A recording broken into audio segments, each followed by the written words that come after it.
शिरोधारा का जो मैं बेनिफिट चाहता हूँ वो 12 साल से 17 साल के जो बच्चे हैं, अक्सर मैं जो बात बोलता हूँ और मेरा फोकस भी यही है कि ये हमारे युवा जो 12 से 17 साल के बीच हैं, यही हमारे देश का भविष्य है।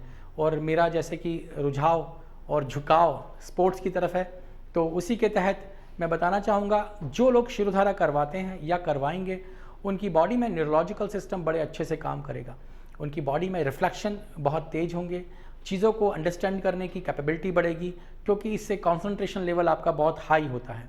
इसके साथ साथ जब आपका मस्तिष्क लगातार काम करता है तो वो थकता है। जिस प्रकार आपका शरीर थकता है, लैक्टिक एसिड बनता है शरीर में, मसल्स में बनता है और उससे आपकी मूवमेंट स्लो हो जाती है। उसी प्रकार से जब ब्रेन आपका काम करता है, लगातार आप सोचते हैं, लगातार काम करते हैं, तो आपके मस्तिष्क भी थकता है और वो एक ऐसी स्टेज आती है जिसको हम शून्य अवस्था भी बोल सकते हैं। ये एक ऐसी अवस्था जहाँ पर आपके थॉट प्रोसेस स्लो हो जाते हैं। इन्हीं थॉट प्रोसेस को फास्ट करने के लिए, क्विक करने के लिए आप शिरोधारा कराएंगे तो आप महसूस करेंगे कि आपकी जजमेंट, आपकी कैपेबिलिटी बढ़ गई है चीज़ों को काम करने की।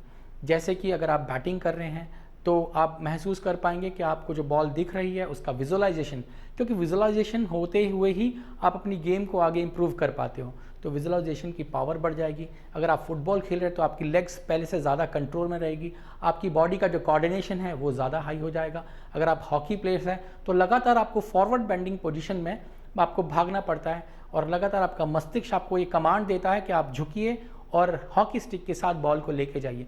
तो ये जो लगातार ये प्रोसेस चलता है, अदर गेम्स में भी, इवन जो और सारे स्पोर्ट्स हैं उसमें भी अलग अलग तरीके से जो हमारी फिजिकल एक्टिविटी होती है उनमें शिरोधारा हेल्प करेगी। तो मैं कहना चाहूँगा जो प्लेयर्स हैं स्पेशली अगर इस थेरेपी को कराते हैं तो उनकी वर्किंग एफिशिएंसी बढ़ेगी, उनकी कार्य की क्षमता बढ़ेगी और वो अपनी परफॉर्मेंस को और ज़्यादा आगे बढ़ा पाएंगे। अब जो मैं बताने जा रहा हूँ वो है उन लोगों के लिए जो स्ट्रेस में रहते हैं, दबाव में रहते हैं, लगातार सोचते हैं। आप समझने की कोशिश कीजिएगा इस बात को, इससे अंदाज़ा हो जाएगा आपको। जिस प्रकार आप स्टेयर्स पे, सीढ़ियों पे लगातार चढ़ते हैं और उतरते हैं, आपकी लेग्स थकती हैं।